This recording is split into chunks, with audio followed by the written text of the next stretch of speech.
Hare Nama Hare Nama eva kevalam Kalo nasteva nasteva nasteva gatiranyata.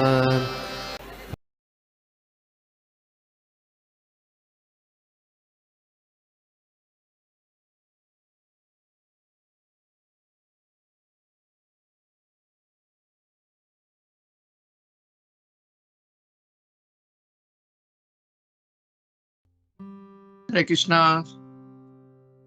Thank you so much, Mataji, for wonderful Aarti. Hare Krishna. Srila Prabhupada ki jai. We'll start with the prayers. Hare Krishna. Om Namo Bhagavate Vasudevaya. Om Namo Bhagavate Vasudevaya. Om Namo Bhagavate Vasudevaya. Narayanam Namaskrityam Naram Chaiva Narottamam Devim Saraswatim Vyasam Tato Jayamudiraye. नष्टप्रायेषु अभद्रेषु नित्यं भागवत सेवया भगवती उत्तम श्लोके भक्तिर्भवति नैष्ठिकी। नमो विष्णुपादाय कृष्णप्रेष्ठाय भूतले श्रीमते भक्तिवेदांत स्वामिनिति नामिने।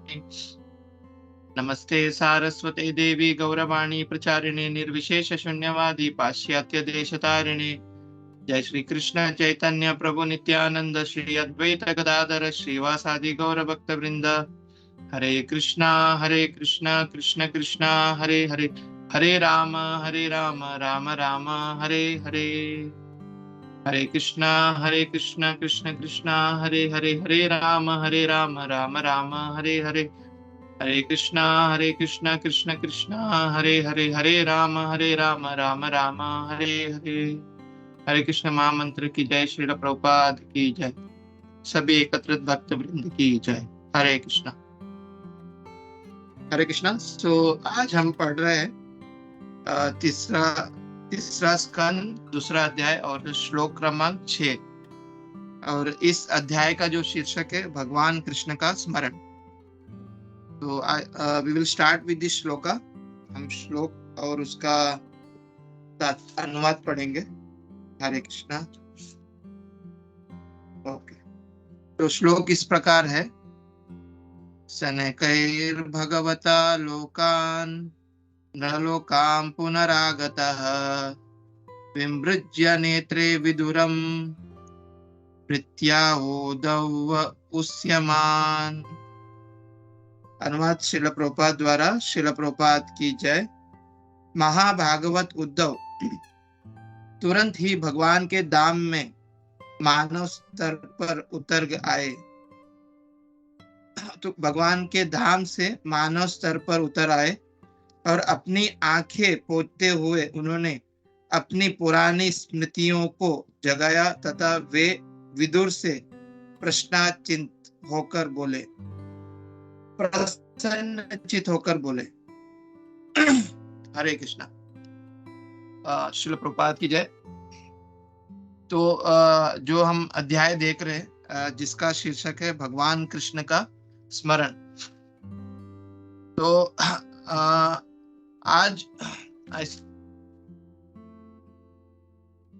आज उद्धव जी द्वारका नगरी से वापस लौट रहे हैं। तो जैसा हम अभी मैं जैसे बोला कि द्वारका नगरी से उद्धव जी वापस लौट रहे हैं, बट ऐसा प्रश्न उठ सकता है कि अभी तो जो उद्धव जी थे वो विदुर जी के सामने, मतलब वो यमुना तट पर थे, तो अभी ये कैसे द्वारका नगरी से लौट रहे हैं। तो प्रभुपाद जी अपने इस श्लोक में हमें समझाते हैं कि जो कुछ हमने इस अध्याय में जब प्रारंभ किए और जो इसके पहले के जो अध्याय थे उसमें जैसे विदुर जी जो है उन्होंने बहुत सारे क्वेश्चन उद्धव जी को पूछे। वहां पे विदुर जी सभी जो यदुवंशी जो थे और कुरुवंशी, तो उनके बारे में पूछ रहे थे कि वो कैसे करके पूछ रहे थे। तो सबसे प्रथम उन्होंने भगवान कृष्ण और भगवान बलराम जी के बारे में उद्धव जी से पूछा कि भगवान कृष्ण और भगवान बलराम जी कैसे। तो ऐसे जब वो पूछते गए, हर एक जो जन थे, जो भक्त थे, उनके बारे में पूछते गए विदुर जी उद्धव जी से, तो वो मन के रथ पर बैठ के वो द्वारका पहुंच गए। तो अब वो उसी मतलब वहां से अभी मन के रथ से ही बैठकर वो मतलब मन ही मन में वो द्वारका पहुंच गए। मतलब जब उन्होंने हर एक लोगों के बारे में जब पूछ रहे थे तो वो वहीं द्वारका पहुंच गए सीधे, और वहां से अभी वो लौट के आगे मन के रथ पर बैठकर। तो प्रभुपाद जी लिखते हैं कि यहाँ पे अपने इस श्लोक में लिखते हैं कि उद्धव जी द्वारका नगरी जाकर आ गए। तो यहाँ पे अगर आज का जो श्लोक है उसमें हम देखते हैं कि भागवत लोकात मतलब भगवान का लोक। तो यहाँ पे ये बताया जा रहा है कि उद्धव जी भगवान के लोक मतलब भगवान के लोक पर जाकर वापस आ गए, मतलब द्वारका नगरी पे जाकर वो वापस आ गए।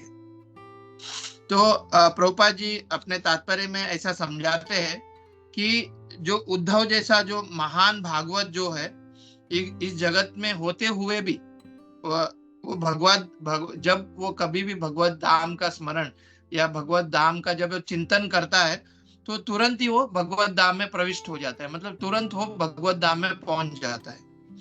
तो बोल रहे कि इस जगत में उनका शरीर होते हुए भी वो धाम में निवास करते हैं, और शरीर यहाँ पर है किंतु उनका जो मन है वो भगवत धाम में है। मतलब हम इन द सेंस ऐसा बोल सकते हैं कि एट अ टाइम मतलब एक ही समय में दोनों जगह पे है, मतलब भगवत धाम में भी है और इस शरीर में भी है, यहाँ पे भी है, ऐसा हम बोल सकते हैं। तो प्रभुपाद जी वो हमें अपने तात्पर्य में समझाते हैं।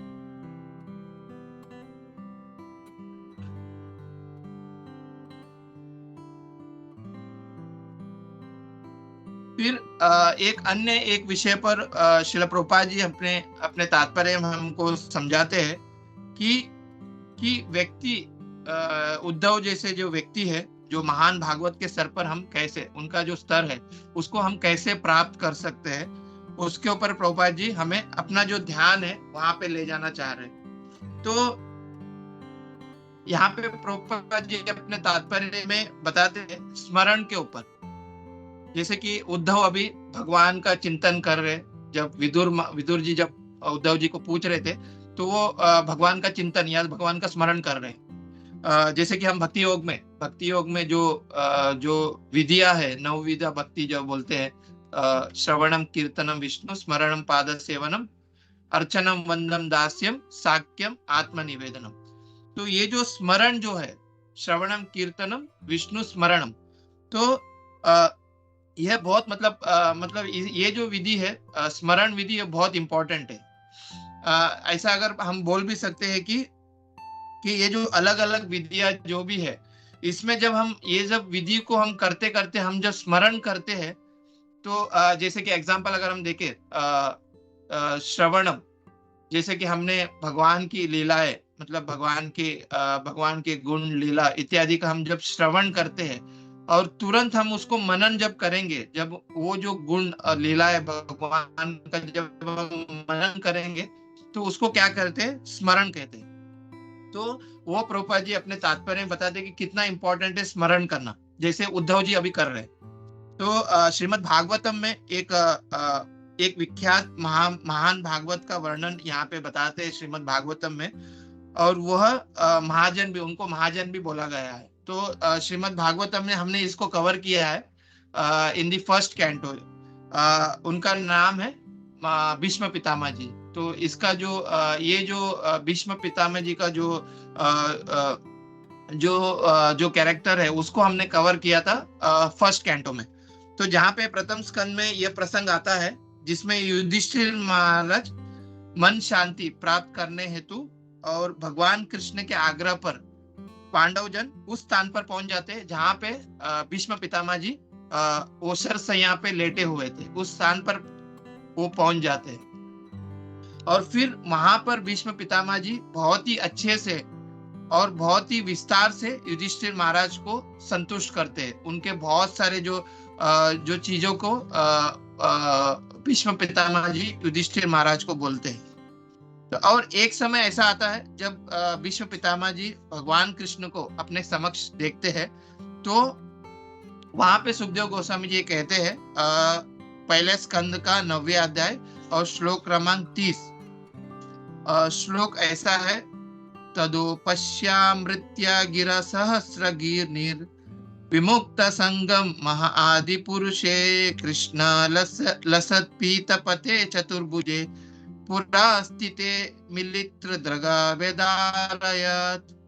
तो यहाँ पे अगर हमको स्मरण हुआ रहेगा कि हमने क्या कवर किया था, कि जब युधिष्ठिर महाराज उस युधिष्ठिर महाराज और पांडव के साथ जब उस स्थान पर जब वो पहुंचते हैं जहाँ पे भीष्म पितामह जी लेटे हुए थे शरशय्या पर, तो वहां पर भीष्म पितामह जी युधिष्ठिर महाराज को अलग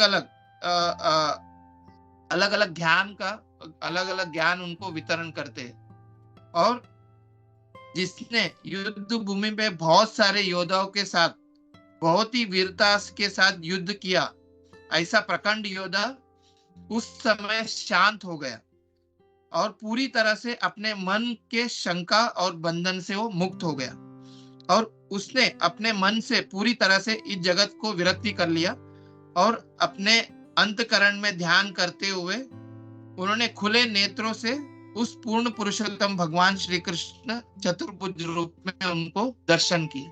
तो हम देखते हैं कि जब पांडव जन जब थे वहां पे और युधिष्ठिर महाराज को जब वो बता रहे थे अलग अलग जो चीजों के बारे में जब वो बता रहे थे, तुरंत जब उन्होंने भगवान कृष्ण को अपने समक्ष देखा तो उन्होंने पूरा अपना मन को उन्होंने नियंत्रित कर लिया और पूरा उन्होंने जो भी चीजों को उन्होंने एकाग्रत करके और सिर्फ भगवान के ऊपर उन्होंने स्मरण किया। और जैसे उन्होंने भगवान का स्मरण किया तो भगवान वहां पे उनको चतुर्भुज रूप में, अगर हम श्लोक देखते हैं, श्लोक में एक कथा कहा गया है, कृष्णे लसत पीत पते चतुर्भुजे। अगर हम देखें जब भगवान कृष्ण पांडव के साथ थे तो वह द्विभुज मतलब दो हाथों में, मतलब दो हाथ के रूप में थे, द्विभुज रूप में थे। पर जब भीष्म पितामह जी जब उनका स्मरण करने लगे, भगवान कृष्ण के गुण लीला आदि जब स्मरण करने लगे तो भगवान ने उनको चतुर्भुज रूप में उनको दर्शन दिया। तो इससे हमें यह पता चलता है कि भीष्म पितामह जी जो थे कितने शक्तिशाली थे। मतलब ये जो प्रसंग है वो कितना अद्भुत था। मतलब अगर हम देखते हैं, अगर उस चैप्टर को अगर हम देखेंगे, उन्होंने अराउंड 30 श्लोका तक उन्होंने सिर्फ और सिर्फ युधिष्ठिर महाराज को बोलते गए कि आपको ये करना है, ये सब अलग अलग चीजों के बारे में बोलते गए। और वहां पे भी ऐसा वर्णन आया कि जो भीष्म पितामह जी इतने बड़े योद्धा थे, उन्होंने कितने सारे लोगों को उन्होंने परास्त किया, कितने सारे राजा को उन्होंने परास्त किया। पर जब उन्होंने भगवान को उनके समक्ष देखा और उन्होंने उनका स्मरण किया, तुरंत ही वो एकाग्रत होके अपने मन को उन्होंने खींच लिया और पूरी तरह से भगवान को स्मरण करते गए और भगवान ने उनको दर्शन दिया। तो इसमें हमें ये मतलब ये जो प्रसंग है, इसमें हमें ये हम देख सकते हैं कि ये दोनों जो प्रसंग है, जैसे कि जब विदुर जी जब उद्धव जी को जब ये सब पूछ रहे थे, भगवान के बारे में पूछ रहे थे, भगवान के जो भक्तगण है उनके बारे में जब पूछ रहे थे, तो वो पूरी तरह से वो द्वारका धाम पहुंच गए, मतलब वो सीधे सीधे भगवत धाम पहुंच गए। तो जैसे वो जब भीष्म पितामह जी भी जब भगवान का जब स्मरण करने लग गए तो वो भी सीधे भगवान को उनका दर्शन हुआ और भगवान के धाम का उनको दर्शन हुआ। तो यहाँ पे बताया जा रहा है कि मतलब भगवान का स्मरण हम कैसे करना है। और मतलब यहाँ पे बताया था कि कोई भी समय हम भगवान का स्मरण कर सकते हैं, भगवान का स्मरण हम कर सकते हैं। कोई भी समय हम भगवान का किसी भी परिस्थिति में हम हो, अगर हम हमारे अंदर अगर हम भगवान का स्मरण करते रहे और भगवान का ध्यान करते रहे तो हम भगवत धाम भी पहुंच सकते हैं। हालांकि हम इस जगत में हैं, पर हम भगवान का स्मरण इस तरह से करें कि हम भगवत धाम उसी समय पहुंच सकते हैं। तो वह प्रभुपाद जी अपने तात्पर्य में बताते हैं।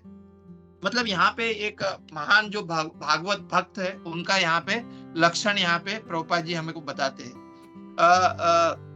एक ऐसे भी प्रसंग आता है जहाँ पे प्रभुपाद जी को जब प्रभुपाद जी अपने भक्तों के साथ, उस समय की बात है जब प्रभुपाद जी अपने भक्तों के साथ चर्चा कर रहे थे, तो प्रभुपाद जी को ये पता चल गया कि जो भी उनके संस्था में जो भी लोग हैं, वो हमेशा प्रभुपाद जी के बारे में पूछते रहते हैं कि प्रभुपाद जी कहाँ पर है, where is Srila Prabhupada ji, is he in Australia, is he in Japan, या इज इन अमेरिका। ऐसे मतलब अलग अलग जगहों के बारे में पूछते रहते हैं कि प्रभुपाद जी कहाँ पर है। तो ऐसी चर्चा जब प्रभुपाद जी कर रहे थे, तो उनको ये पता चलेगा कि ऐसे उनके जो भक्त हैं हमेशा उनको उनके बारे में ऐसे पूछते रहते हैं। तो प्रभुपाद जी ने उस समय उनको जवाब दिया कि I am always with in Krishna, मतलब मैं हमेशा भगवान कृष्ण के साथ हूँ। तो इससे हमको ये सीखना, मतलब प्रभुपाद जी हमको ये सिखाना चाह रहे कि हमेशा हमें भगवान कृष्ण के साथ ही रहना है। तो वो कैसे कब ऐसे मतलब हमें ऐसा कैसे प्राप्त होगा कि हम हमेशा भगवान कृष्ण के साथ रहे या भगवान के दिव्य धाम में रहे? क्यों, जब हम भगवान का जब स्मरण करेंगे तब जाकर हमें ये प्राप्त होगा। जैसे अभी यहाँ पे जैसा उद्धव जी को, जैसे उन्होंने जैसे विदुर जी ने उनको बोला कि भगवान कृष्ण और भगवान बलराम जी के बारे में बोले, तो तुरंत ही वो क्या हो गए, वो तुरंत ही द्वारका धाम पहुंच गए, भगवान के धाम में पहुंच गया। हालांकि वो ये शरीर में है, पर उनका जो मन था वो तुरंत वो द्वारका धाम पहुंच गए। तो वह प्रभुपाद जी यहाँ पे अपने तात्पर्य में बताते हैं। और दूसरा एक चीज प्रभुपाद जी यहाँ पे बताते हैं, जैसे कि चैतन्य चरितामृत में चैतन्य महाप्रभु जो रूप गोस्वामी जी है, जो अपने षड गोस्वामी जी, जो प्रमुख जो गोस्वामी जी रूप गोस्वामी जी को उपदेश देते हैं, जिसे श्री रूप शिक्षा भी कहकर भक्त लोग बोलते हैं। जब चैतन्य महाप्रभु रूप गोस्वामी जी को शिक्षा देते हैं, तो वहां पे इस रूप शिक्षा में चैतन्य महाप्रभु समझाते हैं कि व्यक्ति भक्ति में कैसे प्रगति करे, या हम ये भी पूछ सकते हैं कि लोग कभी कभी पूछते हैं कि उद्धव जैसे महान भक्त हम कैसे बन सके। तो उसको प्रभुपाद जी ने बहुत सारांश रूप में अपने पर्पट में बताते हैं।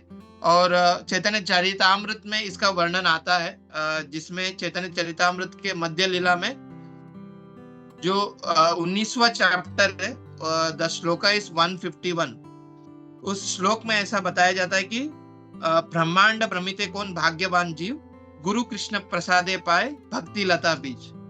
तो इस श्लोक का अनुवाद इस प्रकार है कि सारे जो जीव है अपने अपने कर्मों के अनुसार समुच ब्रह्मांड में घूमते रहते हैं। इनमें से कुछ ग्रह मंडल में जाते हैं और कुछ निमित्त ग्रह मंडल को ऐसे करोड़ों भटक रहे जीवों में से कोई एक भाग्यशाली जो होता है, वो कृष्ण की कृपा से अधिकृता गुरु की सानिध्य प्राप्त करने का अवसर मिलता है, और उन्हें कृष्ण तथा गुरु के कृपा से ऐसा व्यक्ति भक्ति रूपी लता का बीज उनको प्राप्त होता है। तो प्रभुपाद जी ये समझाते हैं कि इस श्लोक में ऐसा बताया जाता है, और प्रभुपाद जी ऐसा बता रहे हैं कि ऐसे बहुत सारे जो लोग हैं जो इस ब्रह्मांड में घूमते रहते हैं, और कदाचित उनको जब संतों का संगति प्राप्त होता है, भक्तों का संगति प्राप्त होता है, तो वह आकर्षित हो जाते हैं उसमें, और उनके कृपा से वो जो भक्ति लता जो का बीज है वो उनके हृदय में प्रकट होता है। तो यहाँ पे प्रभुपाद जी ये समझा रहे, और इस श्लोक में ऐसा बताया जाता है कि ये जो भक्ति है उसको यहाँ पे लता बोल के संबोधित करते हैं। यहाँ पे जो लता एकदम पतली सी, एकदम छोटे से प्रकार के, वो हर जगह पे वो फैल जाता है। तो जब वो जो बीज जब हमारे अंदर जब भक्तों का संगति करने के बाद जो प्रकट होता है, तो फिर हमें ये ध्यान देना चाहिए कि वो जो बीज जो है हमको किस स्थान पर रखना चाहिए। जैसे कि नॉर्मली अगर हम समझे कि कोई अगर बीज हमको प्राप्त होता है, तो अगर समझो उसको एकदम मतलब ऐसे स्थान पर रखे जहाँ पे मतलब इतना वो कठोर हो, उस स्थान पर रखे, तो वो कभी वो फलित नहीं होगा। तो हमें इसका मतलब ये है कि जब हमें वो बीज हमारे अंदर जब वो बीज प्रकट होता है, तो हमें मतलब हमें कुछ ना कुछ वो भक्ति की रुचि हमको हमें वो भक्ति के प्रति रुचि हमको प्रारंभ करना होता है। और उसके बाद प्रभुपाद जी ये बताते हैं चैतन्य चरितामृत के श्लोक के माध्यम से कि माली हना कोरे से ही बीज आरोपण श्रवण कीर्तन जले करे सेचन। तो इसमें बताया जाता है कि जब हम वो जो भक्ति का जो बीज है उसको जब हम रखते हैं एक जगह पे, फिर हमको उसका सिंचन करना पड़ेगा कि हमें क्योंकि वो जो बीज का अंकुर फूटे उसके लिए हमें क्या करना होगा, उसको सिंचन करना पड़ेगा या बीज का वर्धन करना होगा। तो बीज का वर्धन कैसे होगा? और श्रवण और कीर्तन के माध्यम से। जब हम उसको श्रवण और कीर्तन के माध्यम से और जब हम उस बीज का जब सिंचन करेंगे तो वो जो बीज का जो अंकुर वो निकल आएगा बाहर। तो उसी तरह से जब हम ये जो भक्ति लता बीज को जब श्रवण और कीर्तन के माध्यम से जब हम उनको सिंचन करेंगे तो जो भक्ति लता का जो भक्ति लता जो है वो बीज के बाहर अंकुरित हो जाएगा। फिर आगे बताया जाता है श्लोक क्रमांक 53 में, उपजिया बाड़े लता ब्रह्मांड बड़ी याय वीरज ब्रह्मालोके बेदी पर व्यम पाए। तो इस श्लोक में बताया जाता है कि जब वो भक्ति लता का बीज अंकुरित होता है और जब हम उसको सिंचन करते जाते हैं तो भक्ति लता जो है इतना बढ़ जाता है कि वह इस ब्रह्मांड को भेद कर ये जो नीरज जो अगर हम ये श्लोक का अगर अनुवाद पढ़ते हैं उसमें लिखा जाता है कि भक्ति लता बीज को सिंचन पर बीज अंकुरित हो जाता है और लता धीरे धीरे इस ब्रह्मांड के दीवारों को भेद कर वैकुंठ तथा भौतिक जगत के बीच स्थित विरजा नदी को पार चली जाती है और यह ब्रह्मलोक या ब्रह्म ज्योति पर पहुंच जाता है और आगे फिर ब्रह्मलोक के परत को भी भेद कर ये जो भक्ति लता जो है वह वृंदावन पहुंच जाता है। तो यहाँ पे बताया जाता है कि जब हम इस भक्ति लता को जब सिंचन करते हैं तो धीरे धीरे ब्रह्मलोक से भी ऊपर जाकर ये वैकुंठ में जाकर पहुंच जाता है ये जो भक्ति लता। फिर प्रभुपाद जी आगे ये समझाते हैं, तबे यहाँ तदि उपारी गोलोक वृंदावन कृष्ण चरण कल्प वृक्षे करी आरोहण। फिर ये जो वैकुंठ से जब ये भक्ति लता जब आगे बढ़ता है और फिर वो क्या होता है, भगवत धाम जो गोलोक धाम में ये जो भक्ति लता पहुंचकर जो भगवान कृष्ण का जो चरण है जिसको यहाँ पे इस श्लोक में बताया जा रहा है कि कल्प वृक्ष के वो समान है भगवान का जो कमल चरण। तो वो जो कल्प वृक्ष के आजू बाजू में ये जो भक्ति लता पहुंच जाता है और उस चरण को घेर लेता है, भगवान के जो कमल चरण को घेर लेता है ये जो भक्ति लता। फिर आगे ये बताया जाता है कि ताहान विस्तृता हान पहले प्रेमा फल इहान माली सेचे नित्ता श्रवणादि जल। तो जब ये जो भक्ति लता जब भगवान कृष्ण के चरण की ओर पहुंचता है जो कल्प वृक्ष के समान है, फिर उन्हें क्या प्राप्त होता है वो इस श्लोक में बताया जाता है कि ये जो भक्ति लता जब उस जगह को घेर लेते हैं जहाँ पे भगवान कृष्ण का चरण है तो उन्हें भगवान कृष्ण का फल प्राप्त होता है।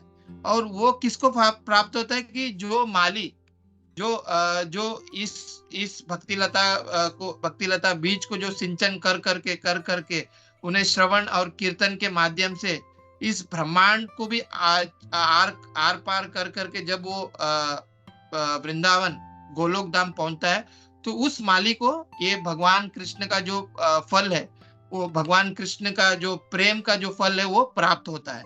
तो वह इस श्लोक में बताया जाता है। पर यहाँ पे ये भी बताया जा रहा है कि वो जो माली है जो इस भक्ति लता बीज का जो सिंचन कर रहा है उसे वहीं पे नहीं रुकना है, उसको हमेशा उसको श्रवण और कीर्तन उसको देते ही रहना पड़ेगा उस बीज को, तब जाके वो हमेशा वहां पे भगवान कृष्ण के चरण में स्थित हो जाएगा और उन्हें भगवान कृष्ण का वो प्रेम है वो प्राप्त होगा। तो वो प्रभुपाद जी अपने तात्पर्य में समझाते हैं।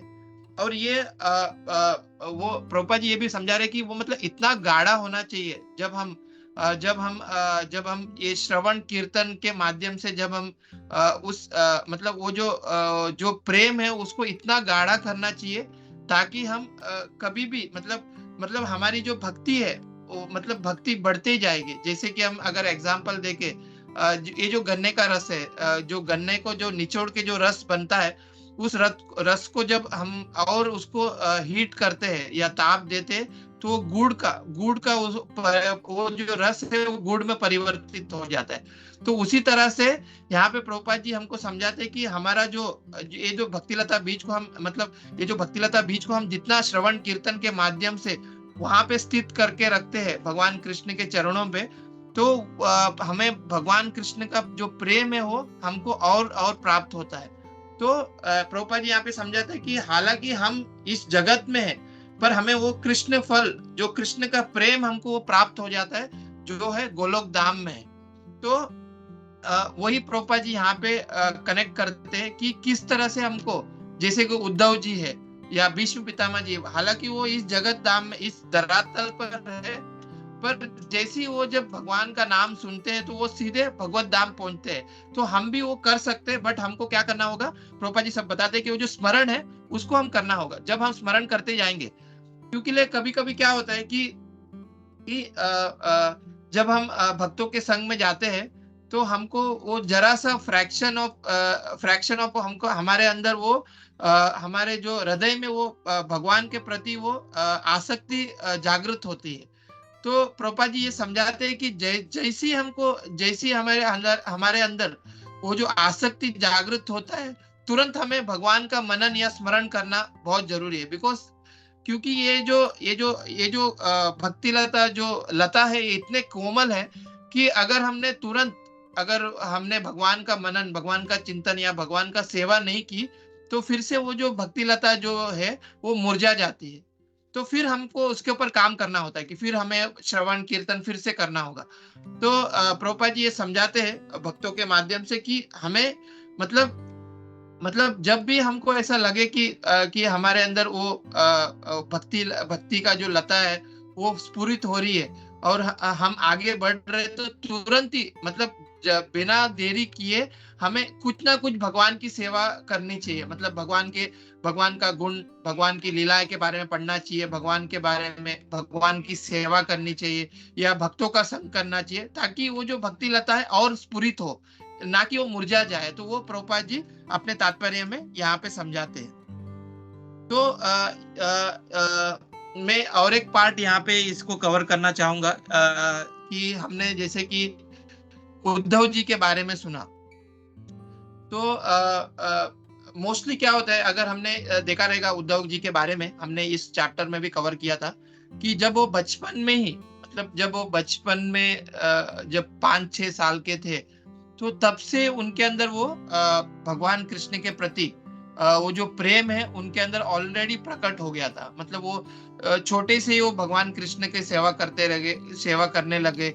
मतलब वो भगवान कृष्ण के विग्रह भगवान को सेवा कर रहे थे छोटे से, और जैसी जैसी उनकी आयु बढ़ी तो उनकी भक्ति वो कम नहीं हुई। जैसे कि नॉर्मली अगर हम देखते हैं कि जब हम बच्चे लोग को जब हम मंदिर में लेके जाते हैं तो बहुत जल्दी वो कैच कर लेते हैं। मतलब भगवान का आरती गाते हैं, नरसिंह आरती गाते हैं, दंडवत प्रणाम करते हैं, तुलसी आरती गाते हैं और नमस्कार करते हैं।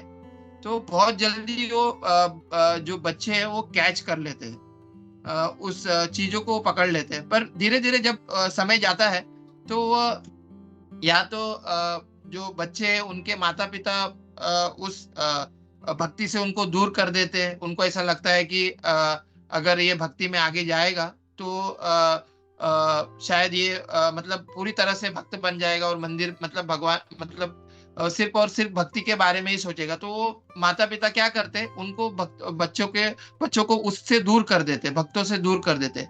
पर यहाँ पे जो उद्धव जी है, हमें उनसे ये सीखने मिलता है कि जब वो छोटे में थे तब से उनके अंदर वो भगवान कृष्ण के प्रति जो प्रेम है वो छोटे में से उनको भगवान कृष्ण का प्रेम उनके अंदर आया। और जैसे कि जब वो हमने ये कवर किया था कि जब उनके माता ने जब उनको कुछ भी चीजों के लिए बुलाते थे, खाने के लिए, प्रसाद के लिए, तो वो नहीं जाते थे। वो इतना मतलब मग्न थे भगवान कृष्ण के प्रति। और जब जब जैसी उनकी आयु भी बढ़ी, पर आयु उनकी बढ़ती गई, पर उनका जो प्रेम है भगवान के प्रति वो बढ़ते गया, वो कम नहीं हुआ। तो मैं कल मैं एक परम पूज्य गौर गोविंद स्वामी महाराज के बारे में पढ़ रहा था। उनकी जो जीवन, उनका जो बचपना, मतलब उनका जो बालपन है, उनका जो बालपन में उनका क्या अवस्था था, वो कैसे थे, उसके बारे में मैं पढ़ रहा था। तो मतलब एकदम सिमिलर जैसे परम पूज्य गौर गोविंद स्वामी महाराज के बारे में, कि वो जब जब उनकी आयु जब 5 साल 6 साल था, तो वो मतलब बचपन से उनके अंदर वो भगवान कृष्ण के प्रति जो प्रेम था, वो भगवान कृष्ण के प्रति वो बचपन से उनके अंदर वो प्रकट हुआ था। हालांकि उनके जो नाना जो थे और उनके जो मामा थे, वो गौड़ीय वैष्णव धारा में थे, और वो हमेशा चैतन्य महाप्रभु का और ये जो गौड़ीय भजन वो गाते रहते थे, उनके नाना जी और मामा जी। तो उनको देख देख कर परम पूज्य गौर गोविंद स्वामी महाराज का मतलब उनको अंदर भी वो भगवान कृष्ण के प्रति वो प्रेम उनके अंदर भी उमड़ गया। और एक छोटी सी लीला भी आती है जहाँ पे उनके जो नाना थे, उनके पास एक गोपाल जीव बोल के उनकी एक विग्रह की वो सेवा करते थे। तो हमेशा जब गौर गोविंद स्वामी महाराज, उनका घर भी वो बगल में ही था, नाना जी के बगल में ही था, और जहाँ पे वो सेवा करते थे वहीं पे गौर गोविंद स्वामी महाराज जी, परम पूज्य गौर गोविंद स्वामी महाराज जी भी रहते थे।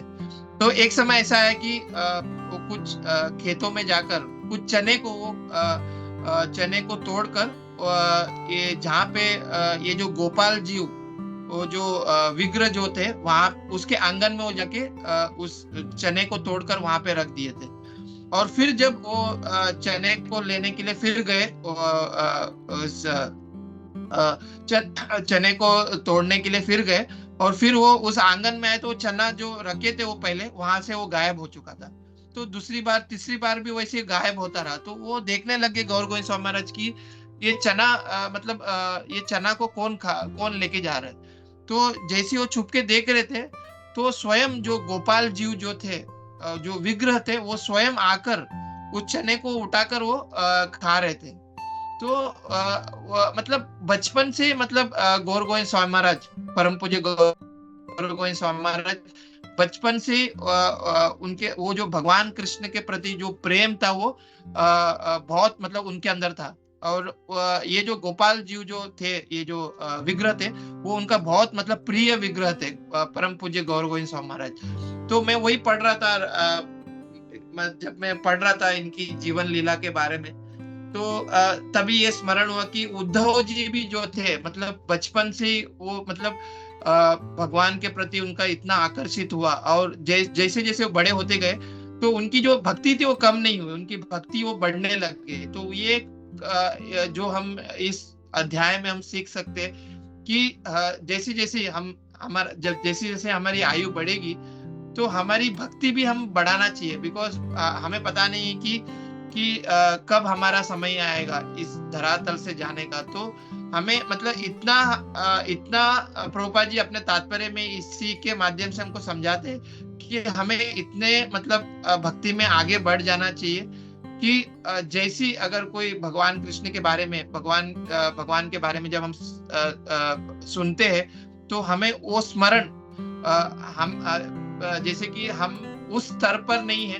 उद्धव जी के स्तर पर कि हम तुरंत भगवत धाम पहुंच जाए, हमारा मन भगवत धाम पहुंचे, उस स्तर पर हम नहीं है। पर हमें वो प्रैक्टिस हम कर सकते हैं कि जैसे हमको भगवान के बारे में हम जब सुनते हैं, भगवान के गुण लीला के बारे में सब सुनते हैं, और हमारे अंदर वो मतलब वो जब आकर्षण जब होने लगता है, तो तुरंत हमें कुछ ना कुछ सेवा हमें स्टार्ट कर देना चाहिए कि हम भगवान की सेवा, मतलब भगवान के मंदिर में जाए, या भक्तों की सेवा करे, या भक्तों का संग करे। जिससे क्या होगा कि वो जो कोमल जो है, जो लता जो है हम देखते हैं कितना वो सॉफ्ट रहता है, तो वो मुरझाने से पहले ही हमको वो स्फुरित कर देना चाहिए, मतलब हमको वो बढ़ाने का कोशिश करना चाहिए।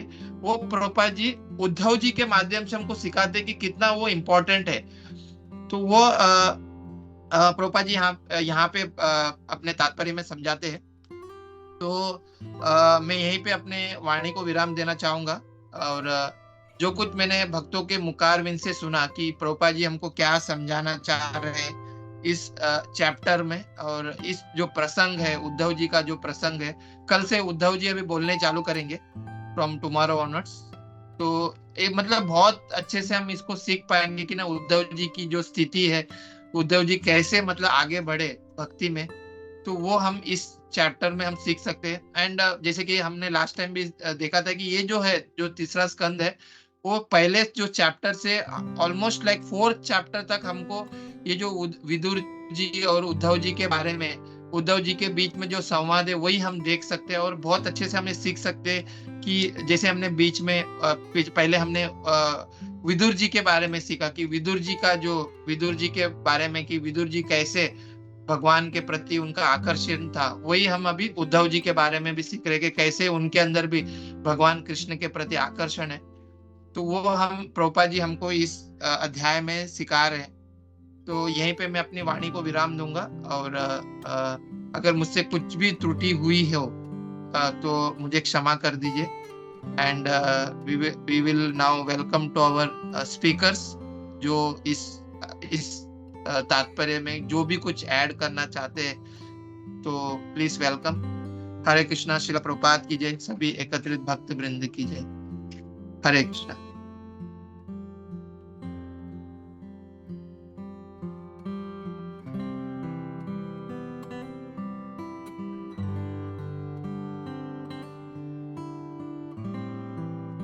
हरे कृष्णा प्रभु जी, माता जी सभी को दंडवत प्रणाम। हरे कृष्णा सर्वोदय गिरधारी प्रभु जी, दंडवत प्रणाम। बहुत अच्छा आपने ये जो श्लोक जो था उसको पूरी तरह से कवर किए, मतलब इसमें सारे पॉइंट आपने कवर किए बहुत अच्छे आपने, मतलब इसमें चैतन्य चरितामृत से भी वो बहुत सारे ऐसे रेफरेंस दिए। तो इसमें मेरा भी 2-3 पॉइंट है ऐसा कि जहाँ पे आप भी ऐसा कवर किए थे कि जो उद्धव जी जो थे वो जो कैसे ये अपने भौतिक स्तर पे रह करके भी उद्धव जी का जो मन जो था वो आध्यात्मिक स्तर पे था, वो उनका जो कॉन्शियसनेस जो था वो आध्यात्मिक स्तर से जुड़ा हुआ था। तो वो जो कॉन्शियसनेस जो उनका जो था वो कैसे कृष्ण जो भगवान की जो भक्ति जो थी को जो वो बचपन से करते आ रहे थे, उससे ये कॉन्शियसनेस उनका ये बना, और जो भगवान की भक्ति और जो सेवा वो कर रहे थे उनसे ये कॉन्शियसनेस उनका ये बढ़ता गया। और जो शुद्ध भक्त होते हैं, भगवान के जो शुद्ध भक्त होते हैं वो हमेशा मतलब इस भौतिक स्तर पे रहने के बाद भी वो अपने कॉन्शियसनेस को आध्यात्मिक स्तर से जोड़े रखते हैं। तो और आगे जो पॉइंट जो आपने बताया कि जो चैतन्य चरितामृत में जो प्रभुपाद जी ऐसा वर्णन करते हैं कि जिसे चैतन्य महाप्रभु भी ऐसा बताते हैं कि कैसे समस्त ब्रह्मांड में जो सारे जीव जो हैं वो अपने कर्मों का फल भोग रहे हैं, लेकिन जैसे ही उनको शुद्ध भक्तों का संगति मिलता है तो उनके अंदर जो है भक्ति का बीज जो है वो अंकुरित होता है। तो यहाँ पे हम एक पॉइंट ऐड करना चाहेंगे कि हम एक लेक्चर सुन रहे थे, उसमें बता रहे थे कि जब हम वैष्णव और गुरु की कृपा मिलती है तो हमें कृष्ण भक्ति प्राप्त होती है, और जब कृष्ण की कृपा मिलती है तो गुरु और वैष्णव का संग प्राप्त होता है।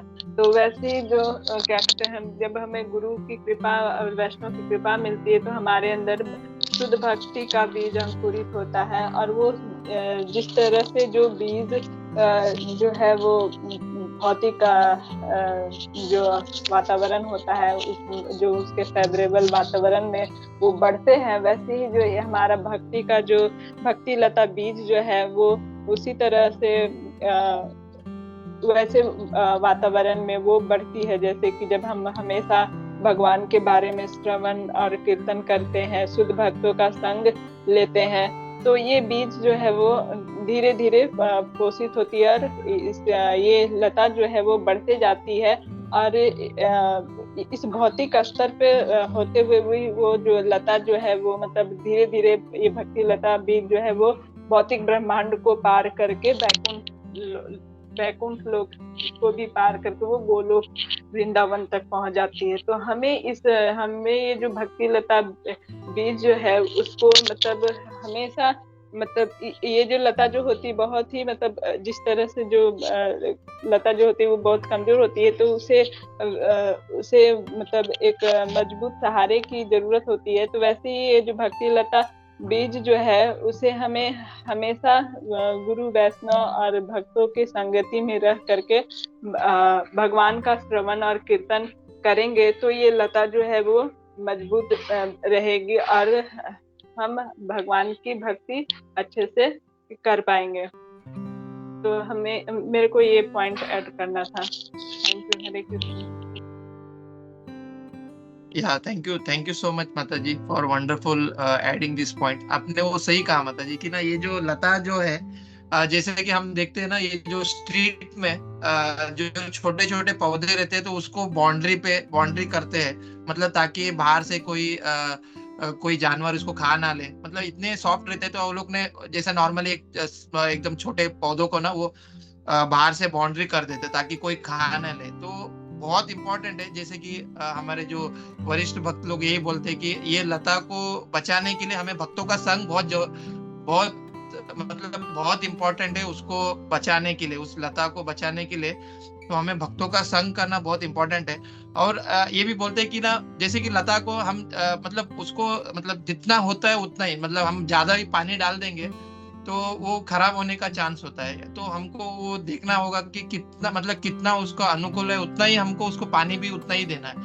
तो हमारे जो वरिष्ठ भक्तगण यही बोलते हैं कि we have to very careful, मतलब भक्ति में अग्रसर होना है तो हमें बहुत कुछ केयरफुल रहना है। मतलब हमें मतलब वो अपराध नहीं करना है, भक्तों का अपराध नहीं करना है। So we have to take care, मतलब ये इतना कोमल है।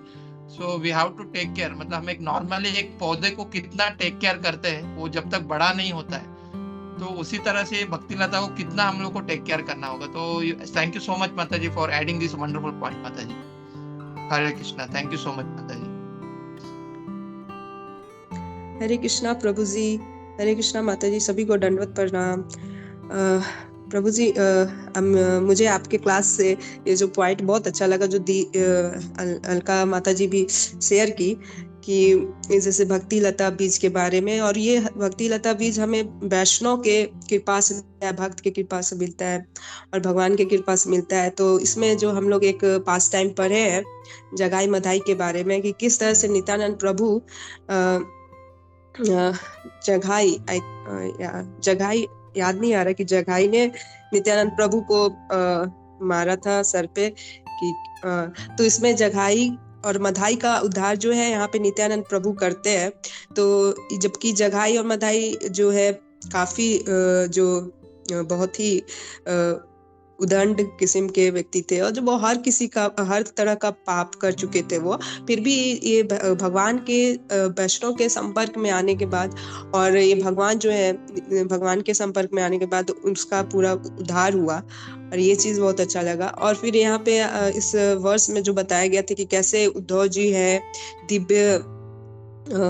दिव्य धाम में चले गए थे, वो मटेरियल वर्ल्ड में रहने के बावजूद उनका जो कॉन्शियसनेस है जो दिव्य धाम में रहता है।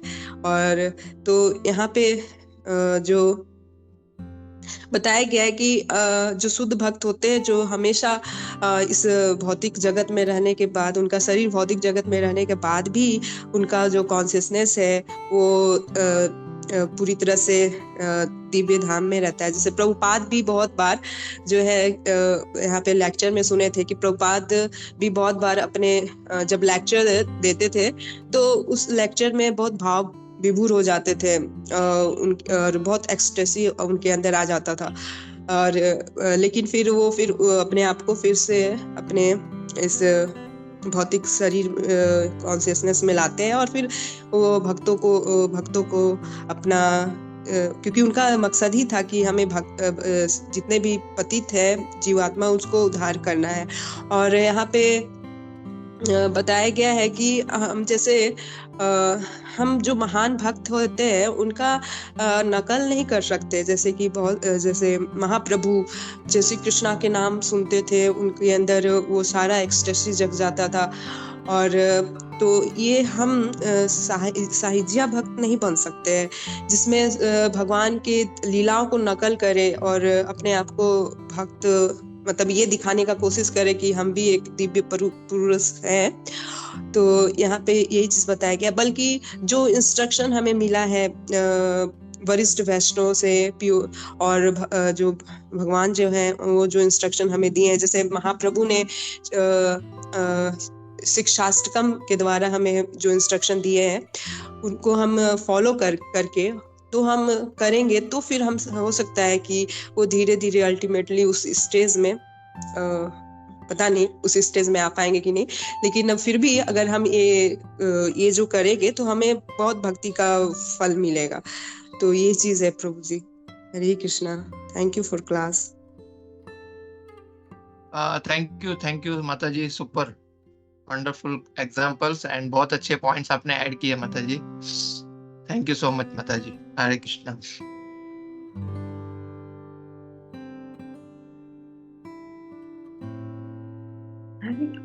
हरे कृष्णा। सनातन सर।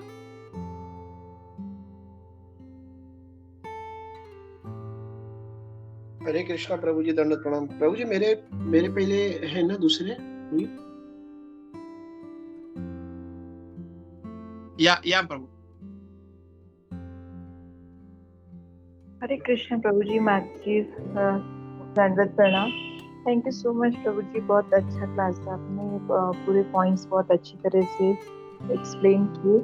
और हाँ प्रभु जी, इतनी जो भक्ति का था कि मालिक भक्त जो है वो मालिक की तरह है होता है, तो वो और उससे जैसे हम भक्तों के एसोसिएशन में रहकर ही पूरा वो मालिक को भी जब नॉलेज रहेगा तो वो प्रॉपर टाइम से खाद डालना और उसकी रक्षा करना, जैसे सारे सब पॉइंट्स अभी अलका माता जी और उसी माता जी ने भी कवर किए।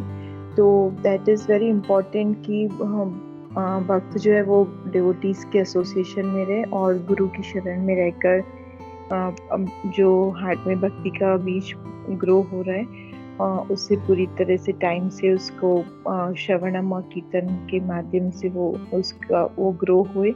तो that's what prabhu ji. I don't have मतलब कुछ ज़्यादा मेरे पास, क्योंकि पूरे सारे पॉइंट्स बहुत अच्छे से क्लियर हो गए। Thank you so much. Hare Krishna. Thank you माता जी। हरे कृष्णा माता जी। हरे कृष्णा। सर्वदे गिरधरी प्रभु जी, दंडवत प्रणाम। प्रभु जी बहुत बढ़िया क्लास लिया था एक्चुअली। मतलब जैसे विद्या माता जी ने बोला, कोई प्रॉब्लम कोई पॉइंट एक्चुअली बचा नहीं, आपने सभी चीज को प्रॉपरली कवर अप किया। जस्ट मतलब वही चीज जो हम लोग माली की बात कर रहे थे और श्रवणम कीर्तनम से उसको सिंचन करने की बात कर रहे थे, और आपने जैसे बोला कि डिवोटीज एसोसिएशन से हम लोग उस पर्टिकुलर जो भक्ति लता बीज है उसको हम लोग संरक्षण देते हैं। वो बहुत इम्पोर्टेंट है, क्योंकि जैसे ही हम लोग कर्मी लोगों के साथ हमारा संपर्क आ जाएगा, हम लोग तुरंत ये माया के जो प्रलोभन है उसमें आसक्ति हो जाएंगी, और जैसे हम लोग उससे आसक्त हो जाएंगे उसमें से निकलना बहुत डिफिकल्ट है। तो डिवोटी का एसोसिएशन, श्रवणम कीर्तनम का सिंचन, ये बहुत इम्पोर्टेंट है। अपने ये मतलब एग्जाम्पल से भी काफी अच्छा अपने उसका मतलब एक्सप्लेनेशन दिया था प्रभु जी। Thank you very much. दंडवत प्रणाम। हरे कृष्णा। हरे कृष्णा प्रभु। Thank you so much Prabhu ji for adding the points प्रभु। हरे कृष्णा। या हरे कृष्णा माता जी। ईश्वरी माता जी।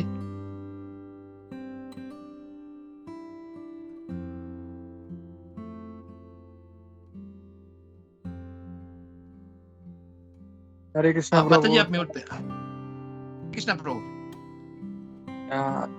First of all thank you प्रभु, बहुत अच्छा सुंदर क्लास था एंड बहुत डीप अच्छा था। आपने चैतन्य चरितामृत का भी कवर किया प्रभु। मेरे पास एक ही मतलब मैंने जयपताका स्वामी महाराज से सुना था अबाउट रिमेम्बरेंस। आई डोंट मतलब क्लियरली मालूम नहीं, but it was a story about a ब्राह्मणा एंड अ प्रोस्टिट्यूट। एक ब्राह्मण और वैश्य के एक कहानी थी कि जब भी वो एंड में ऐसा मॉरल था कि हेल में जाता है। नहीं मतलब I don't remember, but the case was कि जब भी प्रोस्टिट्यूट वो ब्राह्मण को देखती थी तो उसको भगवान का चिंतन होता था। बट ब्राह्मण का वैसा नहीं था, ब्राह्मण प्रोस्टिट्यूट को देखता था तो वो ऐसा करता था, तो हमेशा वो सामने से देखता था। तो जयपताका स्वामी महाराज बोलते ऐसे हमारा ना हमको रिमेम्बरेंस अच्छा करना है कि जैसे कि भगवत गीता में भी दिया है कि व्हेन वी सी, अगर सूर्य और चंद्रमा का प्रकाश है वो भगवान का है, जल का स्वाद है वो भी भगवान का है। सो जयपताका स्वामी महाराज बोल रहे थे कि हम अगर किसी पाप को देखते तो हमें वो मतलब किसी व्यक्ति को देखते तो हमें पाप का चिंतन नहीं करना है, स्मरण नहीं करना है, बट हमें भगवान का स्मरण ज्यादा करना है। तो हरे कृष्णा। हरे कृष्णा प्रभु जी, thank you so much Prabhu ji for adding this point प्रभु। मुझे सिर्फ एक अभी याद आया प्रभु कि हम लोग जब दुबई में थे प्रभु, तो there are so many maharajas are coming, मतलब उधर आते थे। तो वहां पे परम पूज्य दयादेव स्वामी महाराज का हम लोग जब देखते थे प्रभु उनको, तो वो मतलब मॉर्निंग से मतलब जब हम उनको शुरू से सुबह से देखते हैं तो महाराज कुछ ना कुछ मतलब रीड करना या भगवान की सेवा करना मतलब वो उनका चालू रहता था। मतलब एट द एंड व्हेन मतलब वो जब महाराज जी सोने भी जाते थे, परम पूज्य जयदेव स्वामी महाराज, तो ही यूज्ड टू स्टार्ट मतलब भगवान का लीला या प्रभुपाद जी का लेक्चर वो चालू रहता था उनका टेप रिकॉर्ड। तो महाराज जी बोलते थे कि ना इसको कभी बंद मत करना आप। तो मतलब एक बार ऐसा हुआ कि मैं मतलब हम लोग ने रात को वो टेप रिकॉर्ड बंद कर दिया। तो महाराज जी उठे और बोले कि why you stop this tape record. तो मतलब जयदेव स्वामी महाराज से ये पता चलता है कि मतलब कितना मतलब when we sleep also, so we मतलब हमारा कॉन्शियसनेस इतना ऊपर उठना चाहिए कि हम जब सोते भी है, बिकॉज वही एक समय है सोने का समय जिसमें हमको पता नहीं चलता है कि हम भगवान का ध्यान कर रहे हैं कि नहीं कर रहे। तो मुझे ये याद आया कि महाराज जी इतने मतलब हमने जस्ट तुरंत बंद किया तो एक सेकंड भी नहीं होता कि महाराज उठ गए और महाराज जी बोले कि आपने क्यों बंद किया है। ऑल्दो महाराज मतलब महाराज ने ऑलरेडी 1-2 घंटा से मतलब बेड पे थे and he was sleeping, but वो एक सेकंड भी जब बंद हुआ we stop that tape record और महाराज तुरंत उठकर बोले कि आप लोग ने क्यों बंद किया।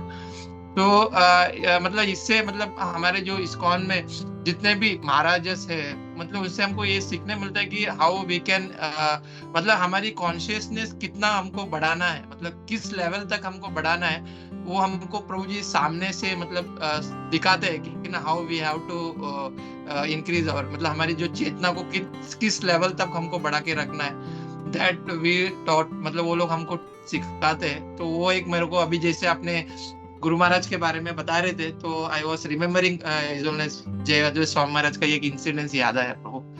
सो थैंक यू सो मच प्रभु एडिंग योर पॉइंट्स आल्सो प्रभु। हरे कृष्णा प्रभु। हरे कृष्णा। ये प्रभु बहुत अच्छा इंसिडेंट था ये जो शेयर किया, और मैंने इसको कई बार कोट करता अभी रिसेंटली आई थिंक किसी से बात कर रहा था तो यही चीज बता रहा था कि नींद में भी मतलब रहते हैं तो भी मतलब कृष्ण कॉन्शियस रहते हैं वो, और हमेशा ये प्रयत्न करते हैं कुछ ना कुछ है श्रवण करते रहे हैं। तो वैसे ही हम लोगों को भी अपना जो श्रवण है वो बहुत बढ़ाना है, और जितना ज़्यादा हो सके उतना हम भक्तों का संग करें, उतना ज़्यादा श्रवण करें हम लोग। यही हमारा जो है भक्ति को हम लोग को जो है आगे हमारी भक्ति लता को गोलोक धाम तक पहुंचाएगा। हरे कृष्णा। थैंक यू प्रभु। हरे कृष्णा प्रभु। थैंक यू प्रभु। Thank you. Hare Krishna. Hare Krishna. Thank you, Jay Mataji, for adding this point. And मैं सिर्फ यही बोलना चाहूंगा कि थैंक्स टू साधु संघ ग्रुप हमने बहुत कुछ सीखा अराउंड ये 2 साल में, मतलब बहुत कुछ सीखा। बहुत कुछ छोटी छोटी बातों को भी हमने इस साधु संघ ग्रुप में हम लोग ने कवर किया, छोटी छोटी बातों के ऊपर हमने मंथन किया। तो one thing what I learn from this कि मतलब ये भक्तों के बारे में आज बात हुआ है। सो बहुत पहले इस ग्रेस गोपी मनोहर प्रभु जी ने भी ये पॉइंट को कवर किया कि जैसी हम मतलब जैसी हम भक्तों को देखते हैं, ऑल्दो वो बहुत दूर है हमसे, फिर भी हमें वो यहीं से जहाँ पे हम मतलब ये नहीं सोचना चाहिए कि भाई भक्त के बाजू में जाके हम उसको दंडवत करें या उनको नमस्कार करें। वेयर वी स्टैंड एंड हम जहाँ से भक्तों को देख रहे हैं वहीं पे हम रुक के उनको प्रणाम करें। So it was amazing. मतलब ऐसे बहुत कुछ छोटे छोटे बातों को हमने सीखा है साधु संघ ग्रुप में कि how we have to react all this thing, और ये कितना इंपॉर्टेंट है भक्ति में, बिकॉज इससे ही हम ये जो भक्ति लता बीज को हम मतलब और मतलब इसको बढ़ा सकते हैं। So once again, thanks to Sadhu Sangha group who taught us so many things. Hare Krishna. प्रभु श्रील प्रभुपाद की जय, सभी भक्त वृंद की जय। हरे कृष्णा। हरे कृष्णा। दंडवत प्रणाम। सर्वदेव गिरधारी प्रभु जी, साधु साधु, और सभी स्पीकर को साधु साधु। प्रभु जी बहुत अच्छा प्रभु जी, आपने प्रवचन के माध्यम से युधिष्ठिर महाराज, भीष्म पितामह और जो ये भक्ति लता बीज चैतन्य चरितामृत से समझाया प्रभु जी। और बहुत अच्छा ये एक्चुअली हम अलका ने इतना अच्छा पॉइंट्स ऐड किया, ये तो मैं घर पे था तो मुझे भी नहीं बताया था। इतना अच्छा यहाँ पे भक्तों के संग से मुझे ये सुनने मिला, थैंक यू। और मेघा ने भी बहुत अच्छा ये जगाई मदाई के उदाहरण से समझाया, बहुत अच्छा। गुरुप्रिया माता जी और सनातन निताई प्रभु जी ने भी ये भक्ति लता बीज को कैसे सिंचन करना उसके बारे में समझाया। और बहुत अच्छा ये गोविंद चरण प्रभु जी ने भी एग्जाम्पल दिया, गुरु महाराज का वो जो था। गोपी मनोहर प्रभु जी ने भी बहुत अच्छा, इतना अच्छा समझाया प्रभु जी, और बहुत अच्छा। सबको दंडवत प्रणाम। मैं सिर्फ क्विकली एक ही पॉइंट ऐड करना चाह रहा था कि जो श्लोक का जो तात्पर्य कल पढ़ा था उसमें है ना 2 महत्वपूर्ण पॉइंट आ रहे थे। एक तो कॉन्शियसनेस का, जो वैकुंठ कॉन्शियसनेस, और ये भौतिक जगत का कॉन्शियसनेस। तो इसमें परम पूज्य भक्ति चारों स्वामी महाराज जी एक प्रवचन में बताते हैं कि वैकुंठ कॉन्शियसनेस है, उसमें जड़ और चेतन उनमें अंतर नहीं होता है, और वो सब में चेतन होते हैं, वे सब चिन्मय होते हैं। जैसे हम दामोदर लीला में देखते हैं कि जो दूध है वो उफान कर बाहर आ गया, क्योंकि उनको ऐसा लगा कि मैं भगवान की सेवा में नहीं अगर कर सकता तो मेरा जीवन का क्या लाभ। तो परम पूज्य भक्ति चारों स्वामी महाराज जी बताते थे कि एक एग्जाम्पल वो ये भी देते थे कि जब भगवान जब भी शयन करते थे तो भगवान के मस्तिष्क को जो आराम देता था वो तकिया, वो ऐसा समझता था कि मैं भगवान के मस्तिष्क को आराम दे रहा हूँ, अब मुझे भगवान के चरण कमल की सेवा करनी है। तो वो वहां से सरक के सीधा भगवान के चरण कमल में आ जाता था। तो यानी वहां का जो गोलोक धाम है, वैकुंठ धाम है, वहां पे कोई जड़ पदार्थ नहीं है। और जो ये भौतिक धाम है, यहाँ पे जड़ वस्तु है, उसमें वो चेतन नहीं होती, जो कॉन्शियसनेस नहीं होता है, इसके लिए वो एक है।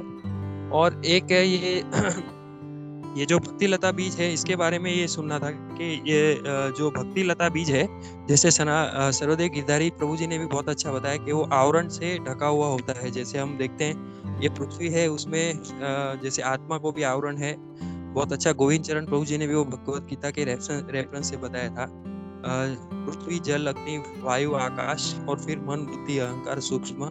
और तो ये जो 8 आवरण है उसको भेद के भक्ति लता बीज बाहर जाती है।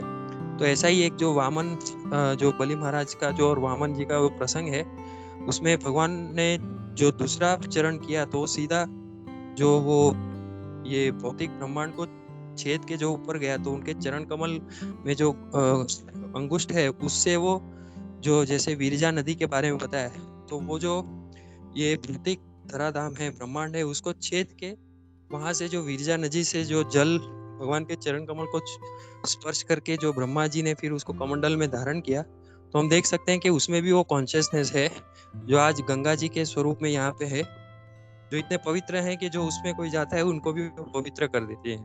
तो ये कॉन्शियसनेस है। और जो ये भक्ति लता बीज है, इसमें ये छेद कर, जैसे हम देखते हैं कि एक बीज को भी बोया है तो वो जो जमीन से वो जो बाहर निकलने के लिए उसका वो संघर्ष होता है, तो वो जो संघर्ष है वो एक्चुअली यहाँ पे आनंद वृंदावन प्रभु जी के साथ रह के समझ में आया कि वो संघर्ष जो है वो हम सबका संघर्ष होता है, वो जो हमारा कमिटमेंट होता है। जैसे इतना अच्छा सबने बताया ये साधु संघ में रह के गुरु वैष्णव की कृपा प्राप्त करना, और फिर अभी हमें जो है वो संघर्ष करना है कि हमें उसे कमिटमेंट करना है कि हम नहीं करेंगे, हम सुबह उठ के नित्य जो हमने प्रण लिया है वो चैंटिंग करेंगे, तो उससे वो संघर्ष से वो जो बीज है वो स्फुरित होता है, और वो जैसे ये धरती से वो जब भी एक पौधा बन के बाहर आता है, तो उस तरह वो हमारा कमिटमेंट से हम भी ऐसे बाहर आ सकते हैं। और जैसे इतना अच्छा बताया कि हम श्रवण कीर्तन और जो चैंटिंग और हियरिंग से हम उसका सिंचन कर सकते हैं और साधु संघ में रह के उसको प्रोटेक्शन कर सकते हैं। Thank you. साधु साधु। हरे कृष्णा। दंडवत प्रणाम।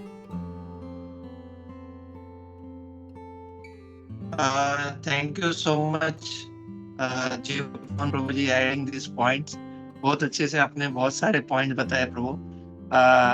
सिर्फ एक वर्ड मेरे को याद आया प्रभु, अभी जब हम लोग बुक डिस्कशन कर रहे थे तो एक प्रभु जी बोल रहे थे कि अब नहीं तो कभी नहीं, मतलब जो करना है दैट कमिटमेंट तो कभी अभी करना है, नहीं तो कभी नहीं हो पाएगा। So thank you so much Prabhu ji for adding the points. Hare Krishna Prabhu.